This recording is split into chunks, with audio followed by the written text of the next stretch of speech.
Hello everyone, welcome to the weekly update for the 13th of June, and let's get into it. So the first thing to talk about is TFM, which has had another blog post to discuss the panels for this week, and really great to see that they're continuing to add, of course, the 737 support week by week, adding more panels. Now, of course, this is not all the panels.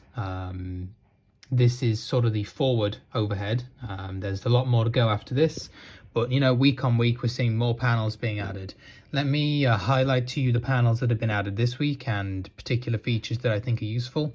Of course, when all these come out, as a user, you're probably not going to use all of them. Some of them are more vital than others, but it's really nice to see what's been added. So the new panels, you have the dome light panel with the various settings, the three settings. So you're going to have off, dim, and on, so that'll make a visual change. The EEC engine panel and the oxygen panel with the oxygen switch. So you'll be able to see on the oxygen panel, for example, the levels of oxygen that you're at, and of course if you have failures on and it happens to go down, you'll be able to see that. The gear panel, this is pretty cool. So you'll be able to see currently the nose gear indicator, it says, and the left and right gear indicators. So of course you can use TFM's hotkey to check if the gear is up and down, but that just really says gear up, gear down. It doesn't give you any granular detail. Whereas this will actually take the data from the PMDG to give you data on the actual gears themselves, the individual gears. So again, if you have failures on, you'll be able to double check this. Very cool. The flight recorder panel with the switch on it is, again, just one of those things that is pretty cool to have for a bit of immersion. Doesn't really do much, but of course in the real world they have to have the flight recorder on for any flight, so you can come and double check this. Related to this is First Officer having its graphical interface for 2020. That is apparently finished, according to the developer, and I don't believe it's been pushed to the P3D version. Now, of course, as I've always said, bvipilots.net is where you can go to download First Officer 204, and it will always be there. So even if this graphical interface gets pushed to P3D, it will still be there for you to be able to access. However, of course, it's going to be great when we're able to not rely so heavily on First Officer.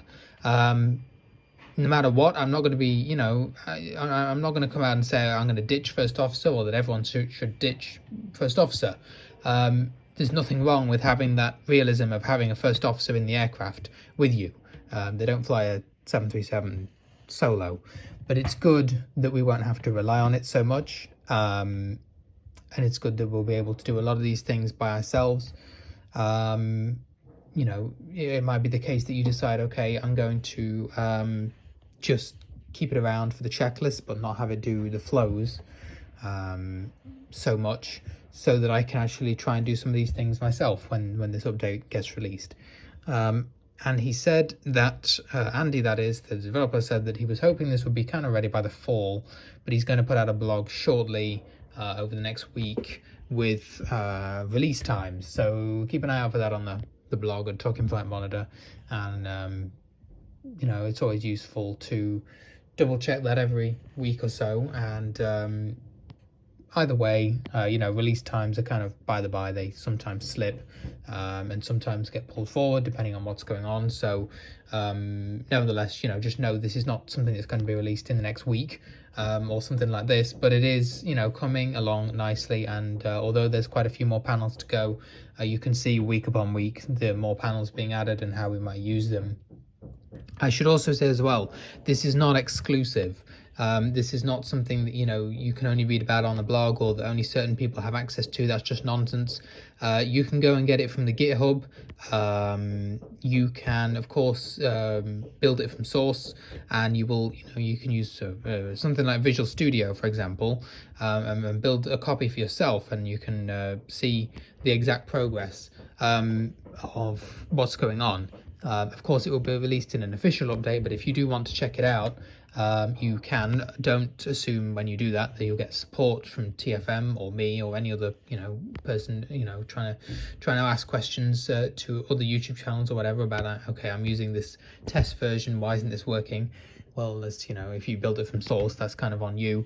But if you do want to check it out, you can build it from source. You can keep the one you currently have installed on the official version, but you can use the source version to check out the changes. So never be afraid to do that. It's available for anyone. The next thing I wanted to talk about was Tramp 860 got released. I was kind of surprised, but the Tramp developer said that he had added a new feature for blind people. Given our relations with him, and I kind of thought that he ditched us, but apparently not. Now, is the feature very useful? Unfortunately not. The first caveat is we know that he seems to have cottoned on to what we were doing with the external version and altered the process so that you have to use the internal version on later versions of Tramp, including 860. I believe after 852 this started, something like that. But anyway, you have to use the internal one, and we know how much that lags, so not ideal. The feature that he has added is the ability to essentially have the distance to the runway read to you even when you have flight plan off. So usually when you turn it off, the IO line up at the top with distances and things like that will just completely disappear. He's basically made it so that this will remain, and he has said that he's done this to help blind pilots land on the runway once flight plan's disconnected, so they can do this manually. However, the issue with it is, of course, when you're about 300 feet above the ground, tabbing and arrowing around up to the top to try and find the distance is not ideal. Of course, I wish he would consult with us, because having these things read automatically or having a hotkey as in TFM would be preferable, but we all know that he doesn't really know anything about accessibility, and Tramp is no model for accessibility, so it's not really a surprise. There was more information that we would need really to make a manual landing, including left or right of the center line and things like that are probably more important than distance.